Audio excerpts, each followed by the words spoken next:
Some of you know her from her ministry at various churches in Florence, or her love of kayaking, her storytelling, and her love of music. As a matter of fact, she sits next to me in the alto section of the community chorus for next month's concert, Cool Cool, December 13th and December 14th at 3 p.m. at the Presbyterian Community Church. However you've met Jennifer, she's with us again to share her message on gratitude, starting with this reading by Paula Gordon-Lepp, titled Communion at the BP.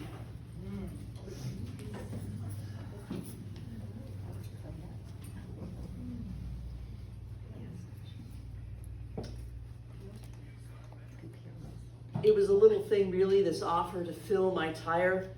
I was unscrewing the valve cap and I heard a voice behind me. Here, I'll get that for you. Oh, that's okay. I've got it, is what I would normally say to such overtures. This knee-jerk reaction to refuse. I am the one who offers to help. I am the one who serves.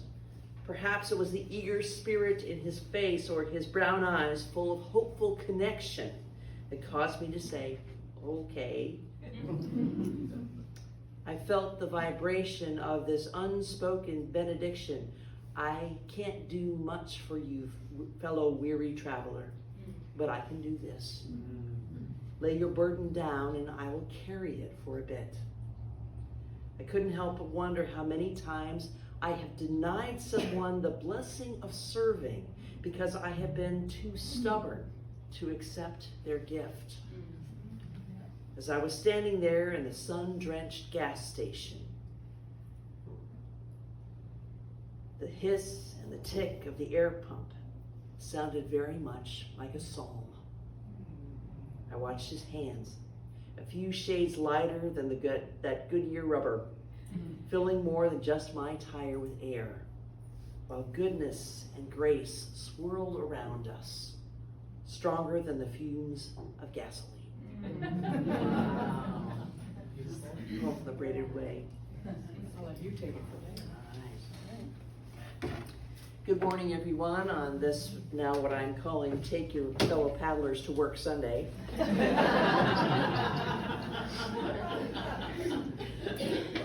Thank you all for being here. There's so many first-time folks here at FOOF today. I feel very honored to be part of your experience. And today I get to actually kick off a 6-month rotation in the regular preaching style here, preaching service rota here at FOOF. And I'm very excited about that.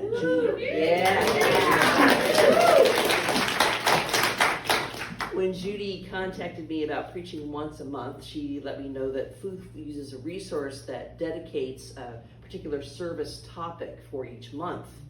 And she said, well, which Sunday of the month do you want to preach? And I said, well, I'll take the first one because that way I might have something original to say. And here I am on the 5th Sunday of the month.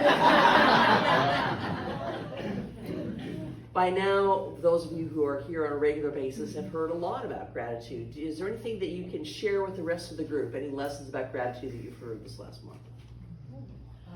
It works. It works, all right. Expressing gratitude just brings more things to be grateful for.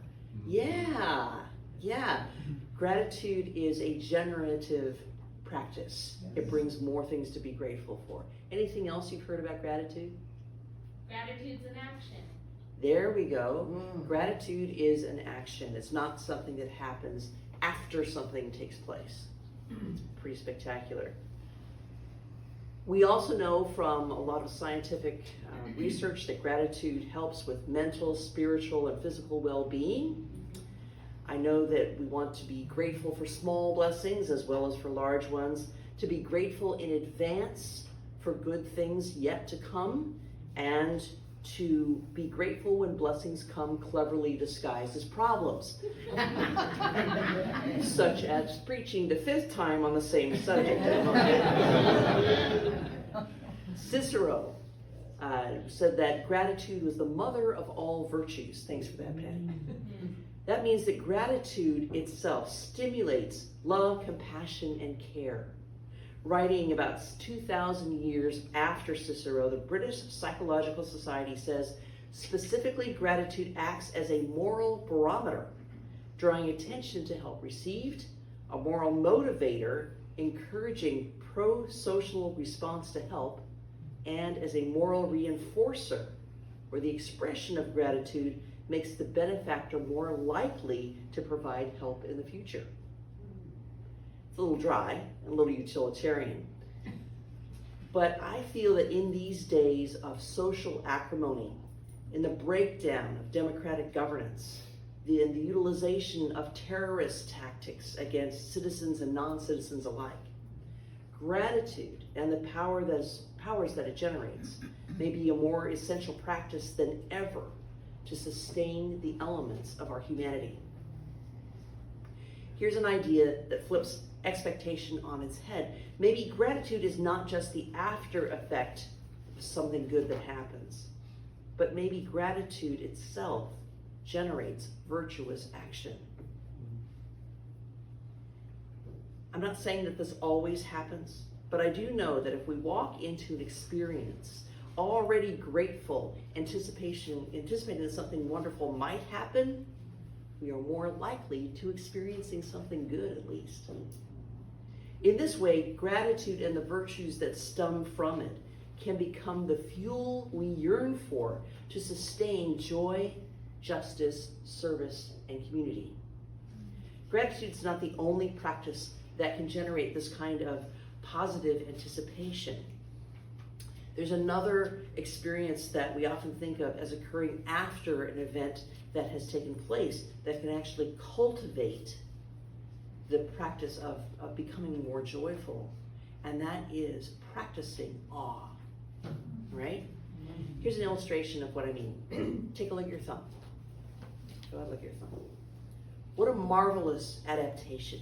The mechanical advantage of the thumb for human survival and advancement cannot be overstated. The ability to grasp, to hold, to make, to manipulate, to clothe ourselves, to prepare food, to write, to wire, to create.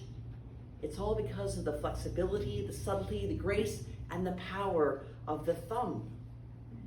If the thumb as a whole is too overwhelming to contemplate, look at the thumbnail. The thumbnail is a protector, a talon, a now ubiquitous form for the sketch of an idea. Thumbnails allow for respiration in the blood vessels of our fingers. Did you know that? They provide protection, weaponry, and pellets for decoration. How awesome is this thumbnail? And yet usually we only notice it when we've matched it with something heavy. Then the pain is excruciating and all-encompassing. Nothing sticks out so much as a sore thumb. Okay, you can now stop sitting around looking at your thumbs. The Oxford Dictionary defines awe as a complex emotion combining wonder, fear, amazement, and humility. Awe, as spelled A-W-E, contains within it a bit of fear, which distinguishes it from the sort of awe, A-H-H, which is what we see whenever we see one of Deb Larson's pictures of the animals that Humane Society. Awe. Awe stimulates connection and curiosity. Yesterday, Patty and I were paddling out on the Sayusla. It was just the two of us. And we came to that juncture where the North Fork comes into the main stem of the river. And suddenly we're surrounded by seals. Oh. Wow. It's not unusual at that section to see maybe a half a dozen seals, maybe 10 or 12. Patty counted 35. Wow. All of them with their little puppy eyes staring at us. It was awesome. Yeah. And there's something about that experience of awe in that moment that made me feel really connected to the marvel of being on water, but also generated within me a sense of really wanting to protect the water. And gratitude for those people who have been engaged in watershed council activities for so long, right? We can cultivate a sense of awe by looking, by focusing attention, by noticing what is around us is awesome. And there's something too that about awe, we want to share it.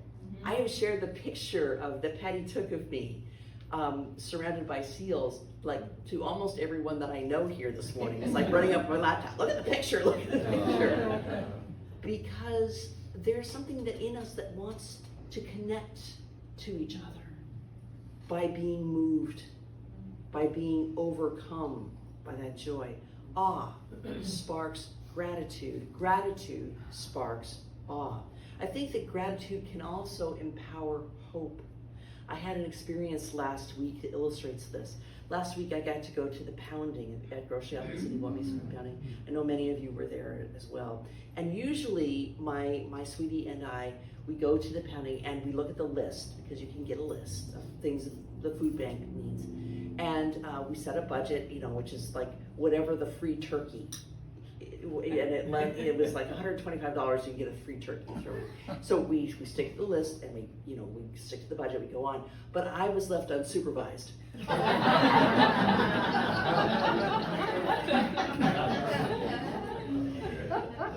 And so I get talked to some folks, and Ellen, my wife, has recently started working at the food bank, volunteering at the food bank too.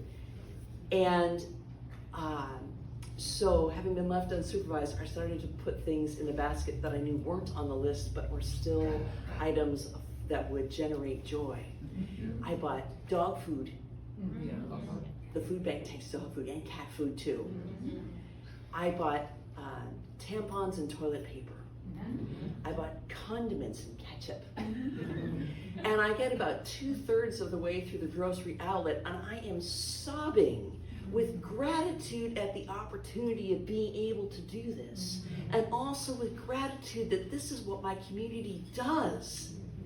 Not just once a year. I mean, the pounding only takes once a year, but how many other times our community shows up for each other. I have that gratitude in advance. I see it so often. I love taking part in it. That's where gratitude is a generative virtue. Gratitude leads to generosity in a virtual cycle. You've heard the term vicious cycle? There are virtuous cycles. This is what we want to engage in. Gratitude and generosity reinforce compassion and kindness. Compassion and kindness reinforce justice, mercy, and forgiveness. These virtues all stem from the mother virtue of gratitude, which, as we have explored, is not just an emotional after effect, but a practice of looking in advance for things to be grateful for. And there are practices, lots of gratitude practices. So I'm going to give you another one. Okay, so step one is you're going to do this. Okay, look at something at hand. It could be your thumb again. It could be your ring. It could be the chair underneath you. It could be a piece of paper. Just choose something to focus on. Okay.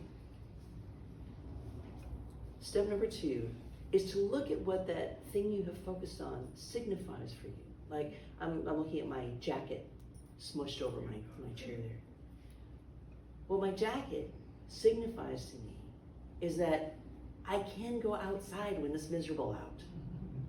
I can be out in the rain. I can be out. I can be in nature. I can explore. I can do tasks. I can do errands. My jacket makes that possible for me.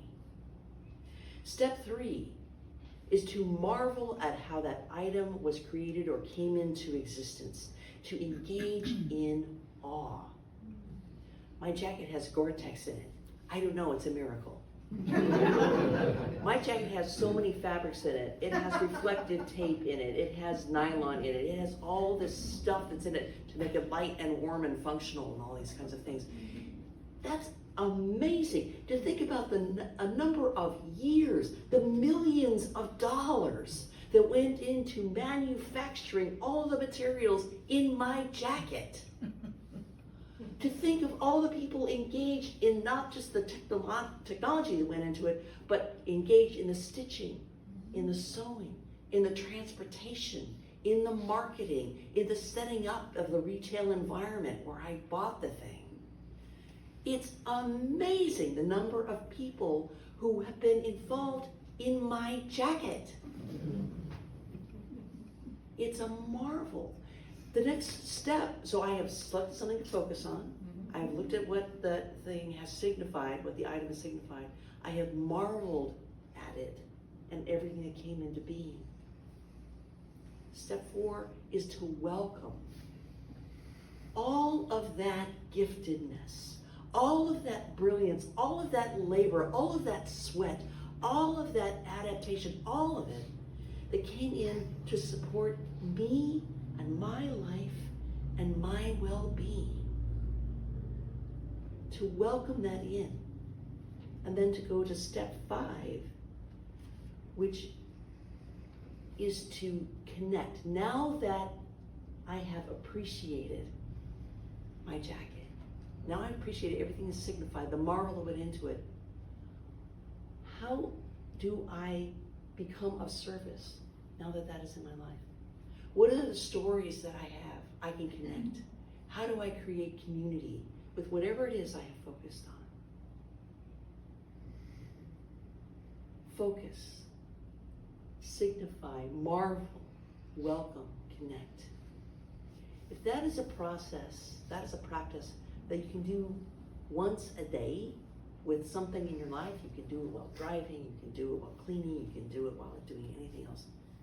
I feel that this will help be the fuel that allows us to help to overcome the yuckiness, the evil, the despair that is present in so much of our world today. I am so grateful for having had this opportunity to come and share ideas with you this morning. I take the gratitude very seriously. You know, as a preacher, and I did this like full time for a lot of years. And every week I would have the topic that I was preaching on, and I would marinate in that for the week. Which, when the topic is gratitude, is really fun. When the topic is fear, evil, and suffering, I was a miserable wreck for me. What we choose to marinate ourselves in, what we choose to practice, becomes what we see, becomes what we feel, becomes what we reflect out into the world. And my hope and my prayer for you is that you walk in gratitude always. Amen.